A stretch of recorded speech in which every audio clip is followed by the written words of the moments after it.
Hello friends, कैसे हैं आप लोग। आज हम लोग पढ़ेंगे एमए रूरल डेवलपमेंट एमआरडी 103 के खंड 1 में इकाई 1, जिसमें हम योजना के सिद्धांत और तकनीक के बारे में पढ़ेंगे। तो वीडियो स्टार्ट करने से पहले जो भी फ्रेंड्स हमारे चैनल पे नए आए हैं, कृपया चैनल को सब्सक्राइब कर ले और बेल आइकन को प्रेस कर दे, ताकि जो भी लेटेस्ट वीडियो हमारे चैनल पे आए वो सबसे पहले आपको मिल सके। तो आइए ज्यादा टाइम को न किल करते हुए चलते हैं अपने टॉपिक पर, योजना के सिद्धांत और तकनीक।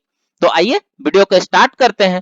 पिछले कुछ दशकों के दौरान विकास संबंधी योजना के कई सिद्धांतों को प्रस्तुत किया गया है। वे कुछ देशों में विद्यमान विशेष परिस्थितियों के लिए उपयुक्त हैं, उन्हें सभी परिस्थितियों में समान रूप से प्रयोग में नहीं लाया जा सकता है। यह महत्वपूर्ण बात है कि आप इस तथ्य को समझ लें कि विकास के कई दृष्टिकोण विकसित किए जा रहे हैं और उन्हें परखा जा रहा है, तथा कई वैज्ञानिक सिद्धांतों को प्रस्तुत भी किया जा रहा है। चूंकि प्रारंभिक अवस्था में योजना का उद्देश्य समृद्धि था, इसलिए अर्थव्यवस्था की उत्पादन संरचना यानी मॉडलिंग और उसके विस्तार को सीमित करने वाले कारक का पता लगाने पर विशेष रूप से ध्यान दिया गया था।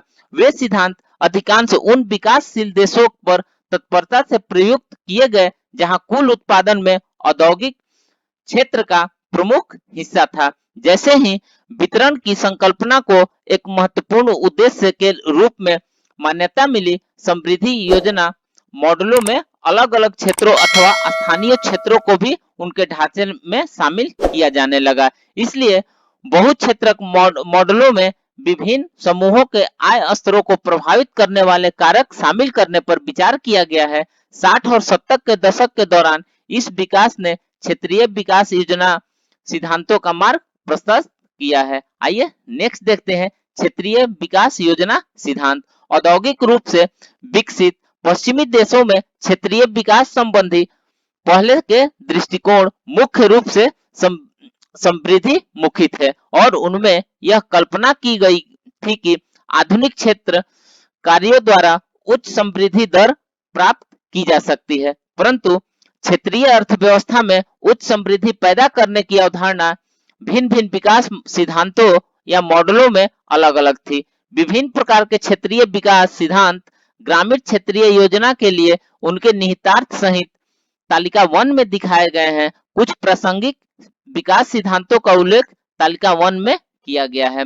कुछ ऐसे शब्दों का अर्थ समझने के लिए भाग 1.1 को देखा जा सकता है, जिनमें संभवतः आप परिचित नहीं होंगे। इसके अलावा यदि आप इन सिद्धांतों के बारे में अधिक पढ़ना चाहते हैं तो इस विषय पर कई पुस्तकें उपलब्ध हैं। तो इस प्रकार से आप तालिका 1.1 में आप देख सकते हैं कि एक तरफ सिद्धांत है और दूसरे तरफ संबंध नीति और योजना मॉडल का दृष्टिकोण है। तो जैसे एक छोटा सा हम ले लेते हैं। पहला जैसे दिया हुआ है आर्थिक सुधार गुणक सिद्धांत, तो इसके संबंध नीति और योजना मॉडल क्या है? आर्थिक आधार मॉडल इसका गुणक विश्लेषण है। तो इस प्रकार से आप इसको देख सकते हैं और इसको कर सकते हैं। पंक्ति 2, 3 और 4 में उल्लिखित इन सिद्धांतों में बुनियादी नियम यह है कि एक ही समय में समृद्धि नहीं दिखाई देती है, चूंकि समृद्धि को प्रभावित करने वाले तत्वों की तीव्रता भिन्न भिन्न होती है। यह स्वयं को अर्थव्यवस्था के कुछ केंद्रों पर या ध्रुव कहे जाने वाले कुछ विशेष क्षेत्रों पर प्रकट करती है और तब विभिन्न माध्यमों द्वारा अन्य खंडों और क्षेत्रों में फैलती है। समग्र आर्थिक व्यवस्था पर इस तरह की समृद्धि के प्रभाव में विभिन्नताएं हैं। क्षेत्रीय अर्थव्यवस्था में समृद्धि आधुनिक क्षेत्र कार्यों अथवा समृद्धि ध्रुवों द्वारा विकसित की प्रक्रिया का विस्तार कर उत्पन्न की जा सकती है। आर्थिक आधार सिद्धांत क्षेत्रीय अर्थव्यवस्था में स्थानीय संसाधनों की भूमिका को मानते समय इस बात पर बल देते हैं कि उच्च समृद्धि या तो प्राथमिक अथवा निर्यात के लिए माल उत्पादन करने संबंधी विनिर्माण कार्यों के विस्तार से प्राप्त की जा सकती है। विकासशील देशों ने अपनाया गया कि क्षेत्रीय विकास दृष्टिकोण मुख्य रूप से ऊपर बताए गए मॉडल से लिया गया है। व्यापक क्षेत्रीय असंतुलन, आय की असमानता, समृद्धि की निम्न दर के साथ कृषि अर्थव्यवस्था और अत्यधिक बेरोजगारी तथा अल्प बेरोजगारी विकासशील देशों के लक्षण है। इसलिए ऐसे देशों ने इन समृद्धि मॉडलों को पुनर्निर्माण इस प्रकार से किया है कि ताकि विकास के दोनों उद्देश्य अर्थात आर्थिक समृद्धि और वितरणात्मक न्याय प्राप्त करने में सहायक हो। नेक्स्ट देखते हैं ग्राम विकास योजना की प्रणालियां। हाल के ही वर्षों में विशेषकर चौथी पंचवर्षीय योजना के बाद भारत में लघु स्तर पर योजना प्रणाली विकसित करने की दिशा में पर्याप्त काम हुआ है। योजना आयोग ने जिला योजनाओं के निर्माण पर जोर दिया, जिला योजना बनाने के संबंध में दिशा निर्देश दिए और सुझाव भी दिया गया। जिला योजना के निर्माण का पहला उद्देश्य जिले के उप क्षेत्रों में स्थापित किए जाने वाले दीर्घकालिक एवं कार्यकलापों और प्राकृतिक संसाधनों का विकास करने के लिए भावी 15 से 20 वर्षों में किए जाने वाले उपाय का निर्धारण करना, आधारित संरचना सुविधाओं और सामाजिक सेवाओं का निर्माण करना तथा कस्बों और शहरों की समृद्धि को इस तरीके से प्रोत्साहित करना है जो जिले को पूर्व निर्धारित दिशा में विकास करने में सहायक हो। दूसरा उद्देश्य तत्कालिक समस्याओं, अल्पकालिक प्राथमिकताओं और उपलब्ध संसाधनों की मौजूदा परिस्थितियों के विश्लेषण और यथार्थ मूल्यांकन के आधार पर अगले 5 वर्षों अथवा 1 वर्ष के लिए एकीकृत कार्य करने का योजना तैयार करना है। उपयुक्त विवरण से यह स्पष्ट होता है कि शुरू में विकास के लिए दृष्टिकोण क्षेत्रीय था, जिसमें समृद्धि बिंदुओं और आर्थिक कार्यकलापों के निर्धारण पर जोर दिया गया था। कुछ वर्षों बाद समाज के विभिन्न वर्गों के बीच आय की असमानता और इलाकों तथा क्षेत्रों के बीच समृद्धि की विषमता को कम करने के वितरणात्मक न्याय प्राप्त करने के लिए ग्राम विकास के कार्य राष्ट्रीय नीति में परिवर्तन हुआ। इन उद्देश्यों को प्राप्त करने के लिए ढांचे में इलाका दृष्टिकोण और लक्ष्य दृष्टिकोण जोड़े गए। दृष्टिकोण में प्रगतिशील परिवर्तनों के आधार पर 3 श्रेणियों समृद्धि केंद्र दृष्टिकोण, क्षेत्रीय क्षेत्र विकास दृष्टिकोण और एकीकृत विकास दृष्टिकोण के अधीन ग्राम विकास योजना के लिए विकसित की गई प्रणालियों का वर्णन किया जा सकता है। आइए नेक्स्ट देखते हैं समृद्धि केंद्र दृष्टिकोण। इस दृष्टिकोण के पीछे बुनियादी तर्क यह है कि आधारित संरचना संबंधी सुविधाएं पैदा करने के लिए बढ़ते हुए संसाधनों को इन क्षेत्रों की ओर ले जाने से ग्रामीण क्षेत्रों का विकास में प्रोत्साहित किया जा सकता है। 2 मुख्य कारणों से आधारित संरचना संबंधी कठिनाइयां पैदा होती है। पहला वित्तीय कठिनाइयां, दूसरा निवेश की आर्थिक दक्षता। इसे सुनिश्चित किया जाना है कि इसका अभिप्राय यह है कि उपयुक्त स्थानों पर सुविधाओं का पता लगाया जाना चाहिए। कुछ गांवों में अपेक्षाकृत जनसंख्या कम है जो निवेश के पूर्ण नियमित उपयोग के लिए पर्याप्त नहीं है। सुविधाओं का निर्धारण जनसंख्या के न्यूनतम स्तर को ध्यान में रखकर किया जाना चाहिए। ग्रामीण समृद्धि केंद्र की संकल्पना का अभिप्राय निवेश के लिए आदर्श स्थान का पता लगाना और संबंधित क्षेत्र में उत्प्रेरित समृद्धि के लिए केंद्रित रूप में काम करना भी है। अवस्थिति निर्धारण सिद्धांतों और केंद्रीय स्थान सिद्धांत द्वारा इस दृष्टिकोण को मुख्य आधार प्रदान किया गया है। अवस्थिति सिद्धांत विकास में स्थानिक कारकों के महत्व पर बल देते हैं। इस प्रकार कुछ अवस्थितियों में आर्थिक और आधारित संरचना सुविधाओं की व्यवस्था इन केंद्रों के निकटवर्ती क्षेत्रों में समृद्धि पैदा कर सकती है।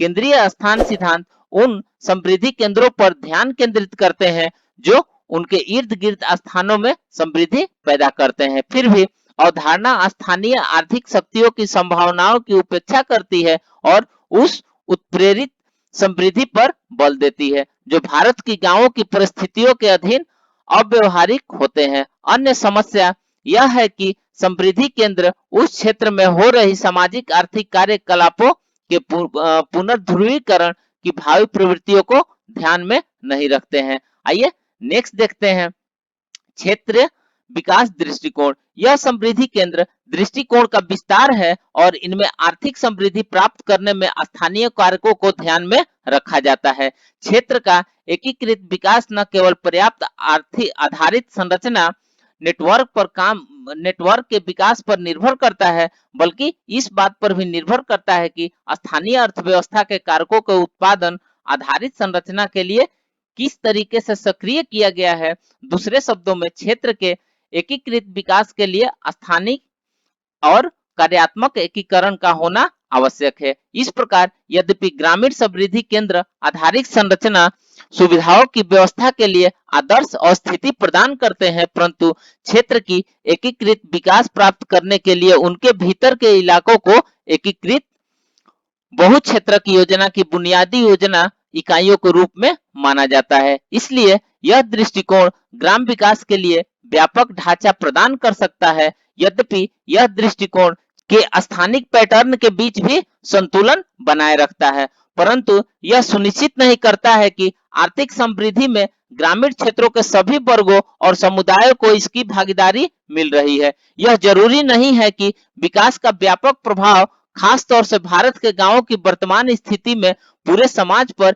एक जैसा पड़े या सभी लोगों का इसका समान लाभ हो। इसके दो कारण हैं।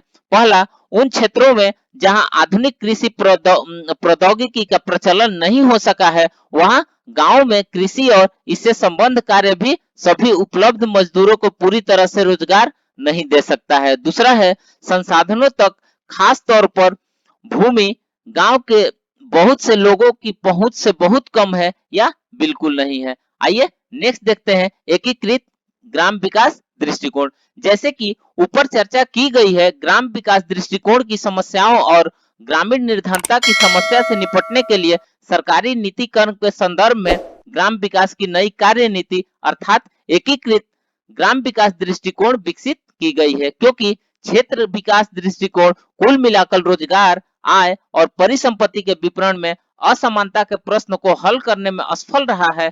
केवल भौगोलिक आधार पर बल देना, जैसा कि क्षेत्र विकास दृष्टि के मामले में है, समस्याओं का समाधान में अपर्याप्त पाया गया है। निश्चित अभिज्ञ समस्याओं से ग्रस्त समाज के निश्चित वर्गों की समस्याओं को कम करने के लिए अधिक सार्थक दृष्टिकोण के लिए लक्ष्य वर्गों को पता लगाया जाना चाहिए।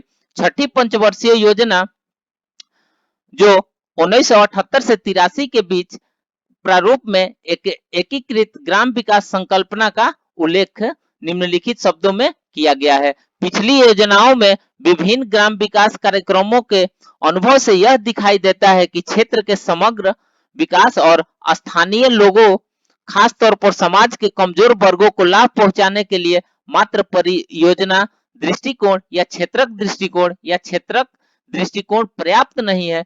बेरोजगारी और गरीबी तथा कृषि और इससे संबंध कार्यों के विकास की संभावनाएं भी एक क्षेत्र से दूसरे क्षेत्र में तथा क्षेत्रों के अंदर भी भिन्न भिन्न है। इसलिए विभिन्न कार्यक्रमों के एकीकृत के कारण योजना बनाना और योजना उद्देश्यों को स्थानीय आवश्यकताओं तथा पर्यावरण संतुलन के अनुरूप स्थानीय प्रतिभाओं के अधिकतम उपयोग के लिए समुचित समन्वय स्थापित करना आवश्यक होगा। अब एकीकृत ग्राम विकास का ध्यान इन छोटे और सीमांत किसानों, कृषि मजदूरों और ग्रामीण दस्तकारों के लक्ष्य समूहों पर विशेष रूप से होगा, जिनकी आर्थिक प्रगति ग्राम विकास के लिए महत्वपूर्ण विषय होगा। इस नए दृष्टिकोण का लक्ष्य उन ग्रामीण परिवारों के आर्थिक कार्यकलापों से संबंधित क्षेत्र कार्यक्रमों को एकीकरण करना होगा, जिन्हें रोजगार देना, विकसित करना बुनियादी उद्देश्य है। इससे प्राथमिक, माध्यमिक और तृतीयक क्षेत्र को विकसित करके पूरा किया जाएगा। नीचे के स्तर पर क्षेत्र विशेष के लिए सुस्पष्ट योजनाएं बनाना मुख्य प्रयास होगा। तो फ्रेंड्स, इस प्रकार से हमने ग्राम विकास के लिए योजना के सिद्धांत और तकनीक के बारे में पढ़ा। तो बने रहिए हमारे चैनल पे, देखते रहिए वीडियो। फिर मिलते हैं एक नए वीडियो के साथ में। तब तक के लिए धन्यवाद।